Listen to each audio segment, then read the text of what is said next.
저희 그루터기 부는 이제 미취학 아동부터 초등 5, 6까지 같이 모여서 이렇게 예배를 드리기 때문에 아시다시피 저희 그루터기 부 예배는 굉장히 좀 분위기는 정신이 좀 없어요. 되게 시끄럽기도 하고. 그래서 오히려 저는 아이들이 좀 자유함을 누리는 시간을 주려고 또 이렇게 여러 가지 좀 혼란스러운 분위기 속에서 예배를 드리곤 하는데, 오늘 초등 5, 6 와보니까 너무 분위기가 또 예배 분위기가 너무 좋은 것 같고, 또 이 교사님들부터 우리 장로님 또 다 기도해 주시는 분들이 아이들 잘 보고만 해서 잘하게 하고 있다는, 또 그루터기부에서 굉장히 떠드는데 여기서 조용해 보이는 아이들 분명 있고, 그루터기부에서 다시 보겠습니다. 그리고 오늘 학원 복음화 메시지 중에 제4 네 번째 시간 갱신의 시간표인데요. 지금까지 이제 목사님 통해서 계속 학원 복음화 메시지를 받아왔을 텐데, 오늘 특히 오늘 이번 시간이 들 내용과 또 사건들이 굉장히 무엇을 갱신해야 할지, 또 드라마로 치면 굉장히 반전과 하이라이트 부분이 있는 부분이거든요. 그래서 우리 렘넌트들이 어떻게 무엇을 갱신해야 될지를 생각하는 시간 됐으면 좋겠고요. 중요한 본문 말씀 중에 로마도 보아야 하리라. 이 로마를 본다는 것이 무엇을 의미하는지 우리 렘넌트가 알아야 되겠습니다. 갱신이라는 단어는 여러분들에게 좀 생소한 단어이기도 하고요. 갱신이라는 단어를 주로 어디서 듣고 어디서 쓰는 걸 본 적 있나요, 여러분들? 목사님 저 광고 볼 때 많이 듣는 것 같아요. 보험 갱신하고 뭐 이럴 때 갱신한다 뭐 이런 말 하고, 교도소에서도 많이 써요. 갱신. 갱신 뜻 자체가 영어로 이렇게 바꿔서 영어로는 갱신이 무슨 말로 쓰이냐면 renew라고 써요. 다시 new 새롭다잖아요. 다시 새롭게 하다는 뜻입니다. 그래서 갱신이, 그래서 보험 같은 게 끝나면 갱신한다는 말은 다시 한다는 얘기죠. 그런데 복음이 지금 우리에게 갱신하게 하는 것, 새롭게 다시 하게 하는 것이 무엇일까? 또 지금 사도행전에 무슨 사건을 통해서 사람들이 새롭게 될까? 어떻게 새롭게 될까를 우리가 딱 보고 있으면 우리 렘넌트가 또 어떻게 무엇을 새롭게 해야 될지 발견할 수 있을 겁니다.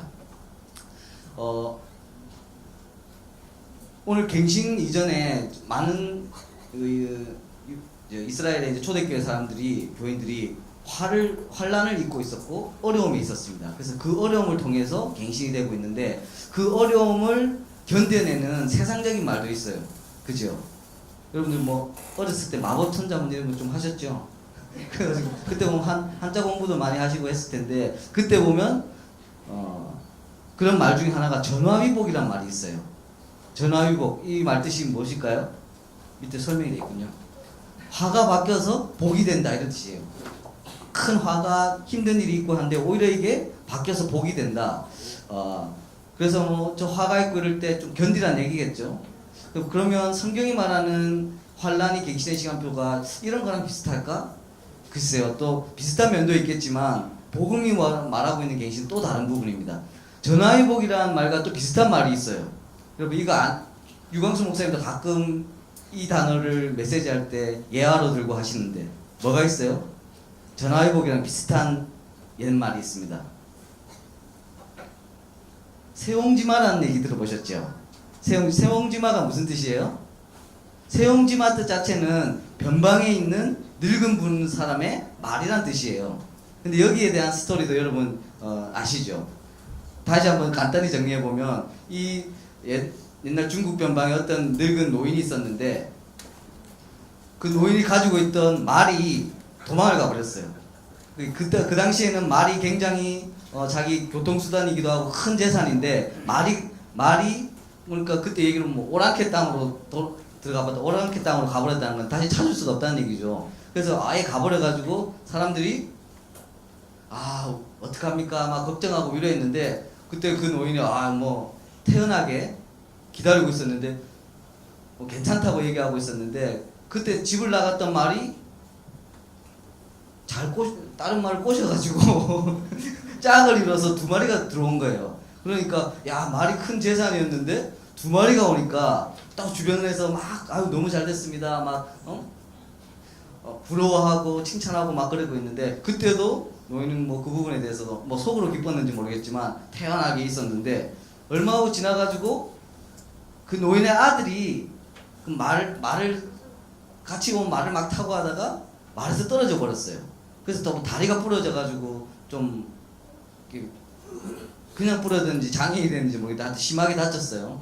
심하게 다치고 나니까 또 주변 사람들이 아이고 어떡합니까? 뭐 안 됐습니다. 위로하고 했는데 그때도 노인은 그 부분을 태연하게 받아들이고 있었고, 그러고 나서 얼마 후에 그 말이 처음에 도망갔었던 그 오랑캐 그 민족들이 다시 이제 쳐들어와서 전쟁이 나게 됐고요. 전쟁이 나면 모든 젊은 사람들이 군사로 이렇게 뽑혀서 가잖아요. 그래서 많은 사람들이 이제 군인으로 이렇게 전쟁에 참전하게 됐는데, 그때 이 아들은 그치 다리가 부러져가지고 걷지를 못하니까 참전을 안 한 거예요. 그래서 그때 전쟁을 하면 사람들이 많이 죽잖아요. 그래서 많은 사람들이 목숨을 잃었는데 그 아들은 덕분에, 다리가 다친 덕분에 못 가서 목숨을 살았다. 그래서 모든 일들이 좋았다 나빴다 막 이런 거죠. 말하자면 나쁜 게 크게 나쁜 게 아니고 좋은 게 계속 좋은 게 아니라 계속 모든 일에 그 변화를 딱 보고 있어야 된다, 이런 뜻인데, 그렇다면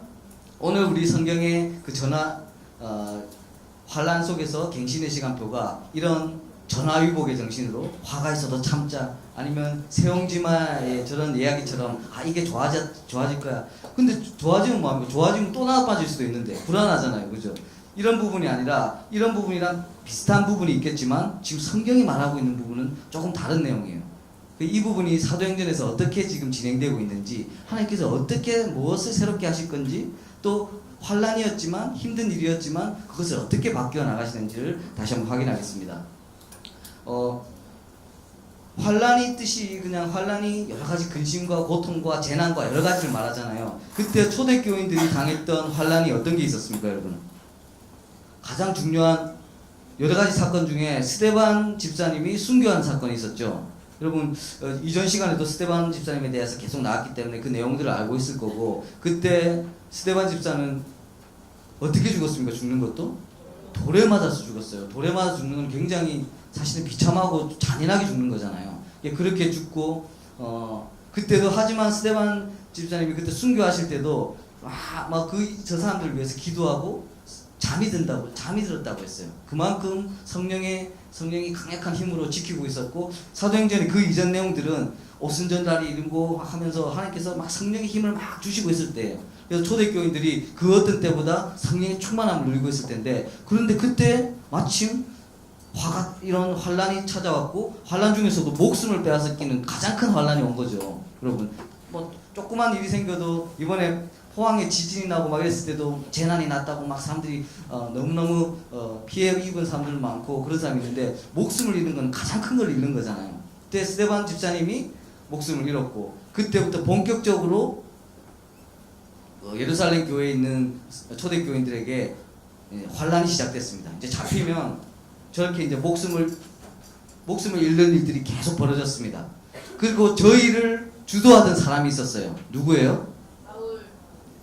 그 당시는 사울이라는 사람이 저기 있었습니다. 이 부분을 우리가 잘 봐야 되겠고요. 하지만 이 일을 통해서 이제 제가 봤을 때 초대교인들이 목숨을 구하기 위해서, 살기 위해서 흩어졌다기보다 어쩔 수 없이 흩어지는 상황이 됐는데, 그 흩어지는 인물 중에 스데반과 함께 예루살렘 교회에서 세워졌던 중요한 집사님 한 명 있었어요.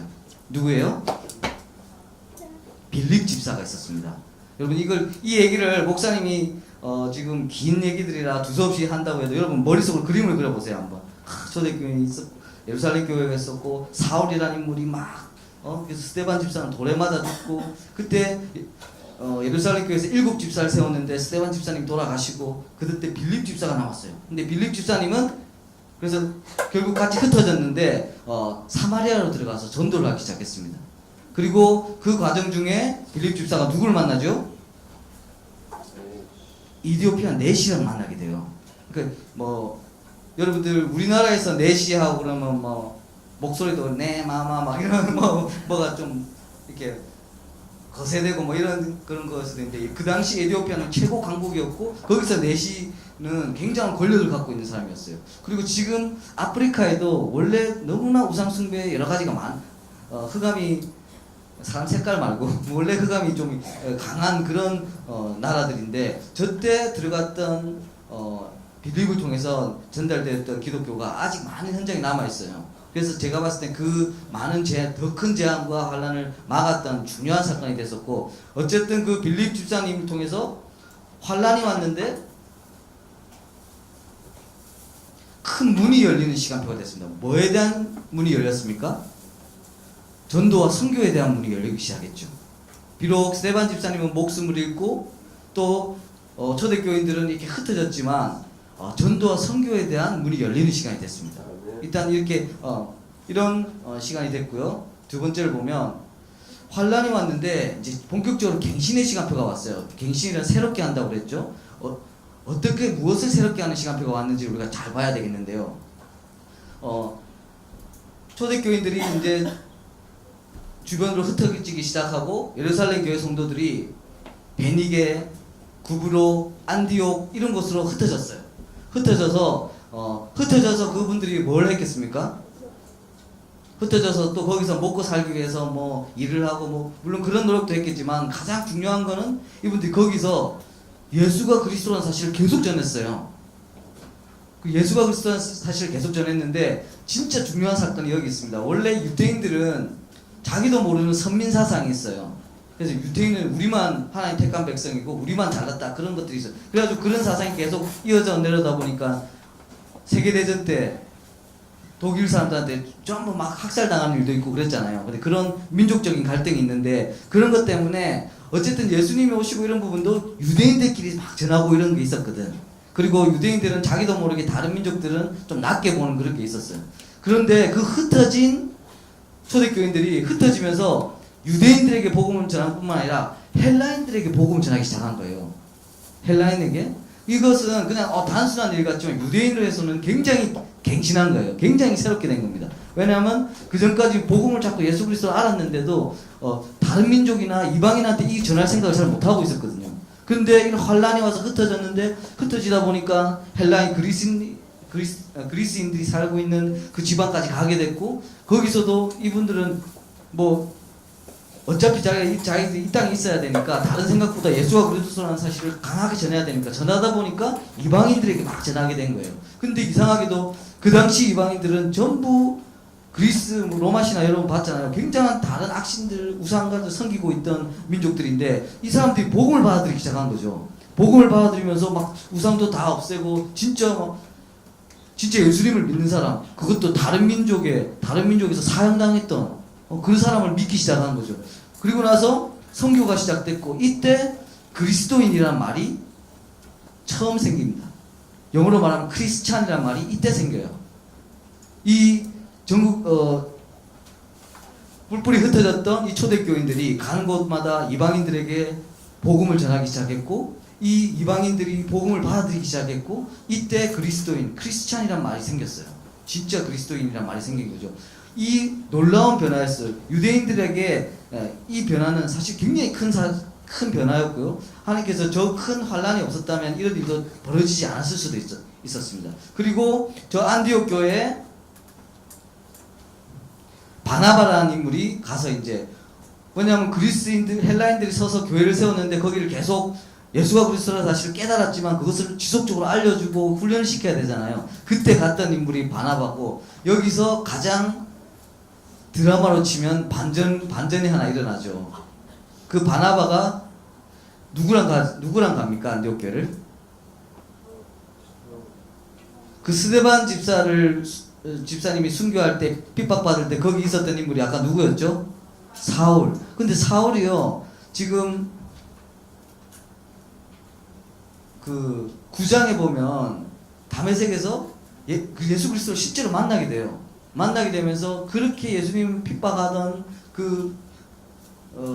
바울이 이제 예수가 누군지를 정확하게 아는 사건이 발생합니다. 그러고 나서 그 이후에 제가 봤을 때는 사울이 물론 굉장히 지식과 굉장한 배경을 가지고 있었잖아요. 그리고 물론 개인적으로도 예수님 음성을 들으면서 그걸 인정할 수밖에 없었지만 그 사건을 통해서 이제는 모든 자기가 알고 있던 지식, 철학, 모든 사상들이 예수가 그리스도라는 사실을 정확하게 깨닫기 시작했어요. 그러면서 하지만 복음적으로도 이제 자기는 훈련을 받아야 되고 복음으로 더 깊이 들어가야 되니까 그때 바나바를 통해서 같이 안디옥을 들어가게 됩니다. 거기서 1년 동안 사역을 하게 되겠죠. 제가 봤을 때 그때 사울은 바울로 바뀜을 받았을 뿐만 아니라 복음의 깊은 곳으로 계속 들어가게 됩니다. 시대적인 만남이 시작된 거죠. 그리고 시대적인 선교가 시작된 겁니다. 그렇죠? 그래서 그때부터 새로운 전환점의 시간표가 왔고요. 아까 말씀드린 사울과 바나바의 만남, 이제 바나바와 바울의 만남이 시작됐고요. 바울과 바나바가 안디옥 교회에서 선교, 말하자면 헬라인들에게 선교를 하면서 1년 동안 훈련받았습니다. 원래 바울은 뛰어난 지식과 학문과 사상이 깊은 사람이었고 더군다나 선교 현장에서 훈련을 받기 시작했어요. 그러니까 그때부터 바울이 발견하는 그리스도는 그 어떤 현장에 가도 가장 정확히 예수가 그리스도라는 사실을 정확하게 말할 수 있는 사람으로 훈련받고 있었습니다. 이게 전환점의 시간표가 된 거예요. 그 이후로 바울은 전 세계를 다니면서 선교하는 인물, 성경 역사상 우리 복음의 역사상 가장 많은 선교를 한 인물이 됐고요. 사실 그때 저때 복음이 전 세계로 뻗쳐나가는데 가장 중요한 역할을 했던 이런 인물이 됐습니다. 스테반 집사님이 목숨을 잃는, 그리고 초대교인들이 많은 목숨을 빼앗기고 모든 것을 빼앗기는 환란 중에 있었지만 그래서 피난 가는 것 같고 쫓겨나는 것 같았지만 가는 곳마다 예수 그리스도를 붙잡고 있었을 때는 전도의 문이 열렸고 재앙을 막는 그런 축복의 문들이 열렸을 뿐만 아니라 우리도 모르게 갇혀 있었던 것, 알지 못하는 것을 뛰어넘는 축복을 주셨고요. 또 이 축복을 가지고 전 세계를 살리는 중요한 일들이 시작됐습니다. 그리고 그 속에는 사울이라는 인물이 전 세계 가장 큰 선교사, 또 가장 복음을 정확하게 온 세상에 전하는 중요한 선교사로 서는 축복이 있었습니다. 지금 이런 환란들이 만들어내는 더 큰 축복들이 우리한테 가까운 데도 있었어요. 누구시죠? 조금 젊어 보여, 조금 예전 사진이라 몰라볼 수도 있겠는데 유광수 목사님이죠. 여러분들도 이제 당회장 목사님, 유광수 목사님 메시지를 통해서 잘 보고 알겠지만 제가 또 유광수 목사님이랑 개인적으로 굉장히 친한 사이거든요. 그래서 저 때부터 여러분들은 저 때부터 제가 늘 지켜보고 있었어요. 그래서 근데 유광수 목사님이 지금은 임마누엘 부산교회지만 그때는 동삼제일교회 이렇게 처음 목사님으로 이렇게 부임하시고 본격적인 전도운동이 막 시작됐을 때 그때 제가 초등학교 5학년이었어요. 여러분 나이였습니다. 여러분 나이 초등학교 5학년 때 그때 갔죠. 그래서 부산 중에서도 막 구석에 있는 영도에 들어가서 영도 아이들도 굉장히 별나거든요. 거기서 맨날 싸움박질하면서 그렇게 자라나기 시작했는데 어쨌든 그러면서 저는 막 유광수 목사님 너무 유명해지기 시작하는 거예요. 그래서 저는 그 당시만 해도 저한테도 환란이 많았거든요. 저한테도 환란이 많았어요. 여러분들 와 유광수 목사님 아들을 어릴 때 자랐으면 굉장히 복음적으로 참 편안하게 잘 자랐겠다. 아니요, 저도 환란이 많았어요. 그 당시 보니까 유광수 목사님도 그때 복음 안에서 점점 더 전도자로 갱신되어가는 시간표였고 왜 그렇게 싸우는 거야? 계속 싸우고 막 그래요. 그래서 전 너무 상처가 많았기 때문에 막 사람들이 막 유명해지고 교회로 부산 그 영도에 전국에서 몰려드는 그 그림은 아마 앞으로 다시는 없겠죠. 근데 굉장히 어린 제가 보기에는 뭔가 이상하다. 뭔가 사람들이 우리 아빠한테 속고 있다. 뭐 이런 생각을 하고 있었어요. 그러면서 어쨌든 저의 그런 오해와 상관없이 복음 운동은 계속 확산되어 갔습니다. 근데 그 당시에 저 때가 벌써 이제 20년이 넘은 사건인데 그때 시작됐던 복음 운동인데 그러면서 큰 환란이 왔죠. 우리 다른 분들 무슨 환란이 왔죠? 그 당시에 유광수 목사님을 이단이라고 일반 신문에 났던 그 신문의 내용이에요. 근데 저도 기억이 나거든요. 저도 5학년, 6학년 이제 중학교 1학년 이렇게 되고 있는데 아버지가 굉장히 유명해지면서 그 당시에 제가 기억하기로는 3년치 스케줄이 있었어요. 3년치. 지금은 뭐예요? 우리 집회도 지금도 뭐 1년 2018년 되면 유광수 목사님 집회 이렇게 시간표 나오고 화요 집회마다 다 있잖아요. 그때 그게 아니었어요. 그때는 3년치 시간표인데 쉬는 날이 하나도 없었어요. 월화수 그것도 어떤 교파 뭐 이런 뭐 장로교계 이런 건 상관없이 전국에 있는 교회들을 그렇게까지 유명하고 전국에 있는 교회를 다니면서 막 복음적인 전하고 있었는데 여러 가지 정치적인 이유로 사람들이 이단을 만들어 버린 거죠. 그래서 유광수 목사님이 목사 면직이 된 거죠. 더 이상 목사가 아니라고 된 겁니다. 근데 유광수 목사님한테도 환란이지만 이 시간표와 함께 동시에 다른 또 환란이 있었어요. 유광수 목사님이 전하시는 복음이 절대 이단이 아니라고 같이 동참한 목사님들, 거의 400명 목사님들이 같이 면직이 됐습니다. 400명. 그때 생각해 보세요. 그때 목사님들이 막 아니 이단이 아닌데 절대 이단을 인정할 수 없다. 내 신앙의 양심을 걸고 말할 수 없다. 그러면서 너무 그게 정치적인 문제가 되면서 그걸 인정하는 사람들은 다 목사를 다 뺏어버린 거예요. 여러분들 그래도 신학교 다니면서 또 뭐 우리가 물론 먹고 살라고 목사를 하는 건 아니지만 어쨌든 목사의 그 기름 부음을 받고 교회에 설 수 있는 거는 또 교회 안에 법들이 있는데 거기서 목사를 지금 면직이 된다는 거는 거의 초대교인들이 목숨 뺏기는 거랑 비슷한 수준의 환란이었어요. 그럼에도 불구하고 수백 명의 목사님들이 이 복음운동에 동참했고요. 목사님 생각해 보니까 그 당시는 3년 동안 집회 계속 있었다고 했잖아요.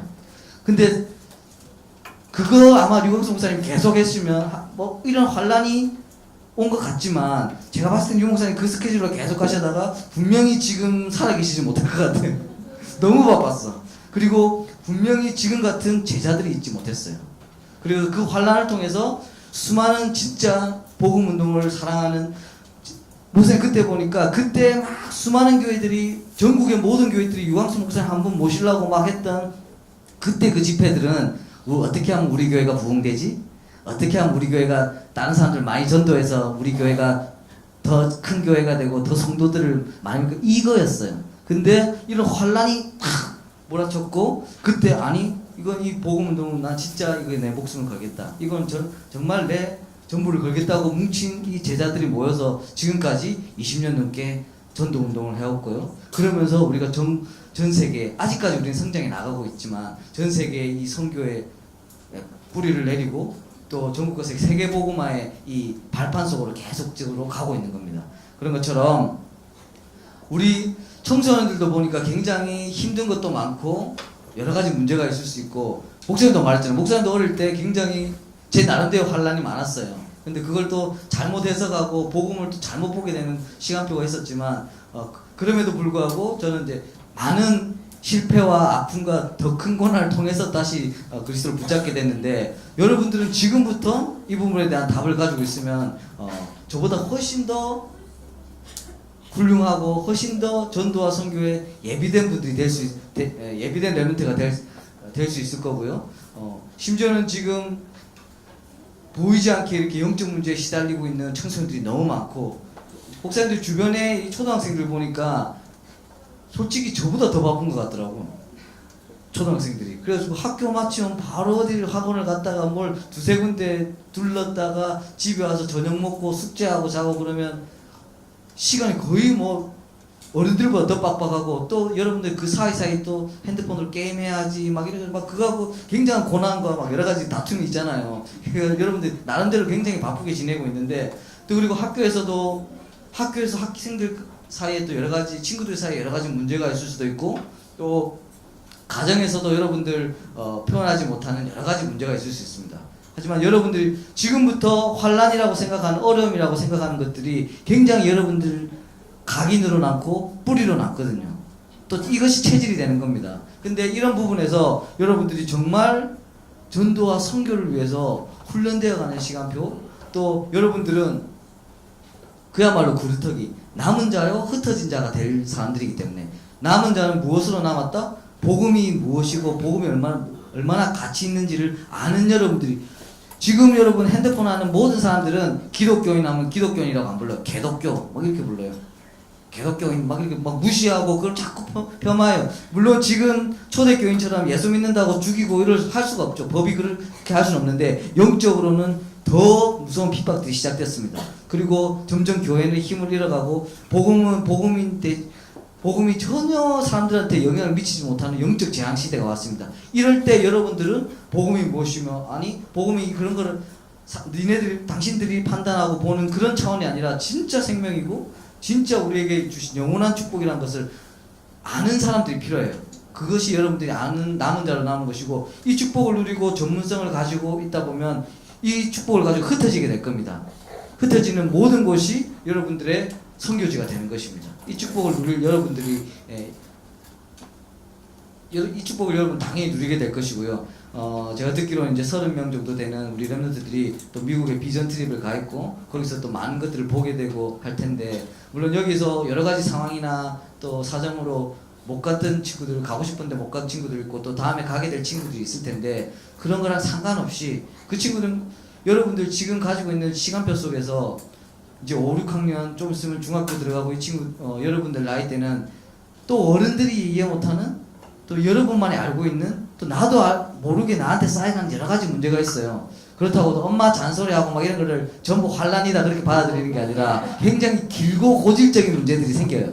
근데 이런 부분에서 이 부분을 하나님 주신 이것을 통해서 하나님께서 나를 어떻게 전도자로, 선교사로 바꾸어 나가실까, 이것을 기대하고 이것을 생각하고 이 힘으로 그것을 이기고 있으면, 뭐 전화위복 정도가 아니라 하나님께서 계획하신 더 완전하고 더 선한 일에 여러분들 쓰임받는 렘넌트가 되는 것입니다.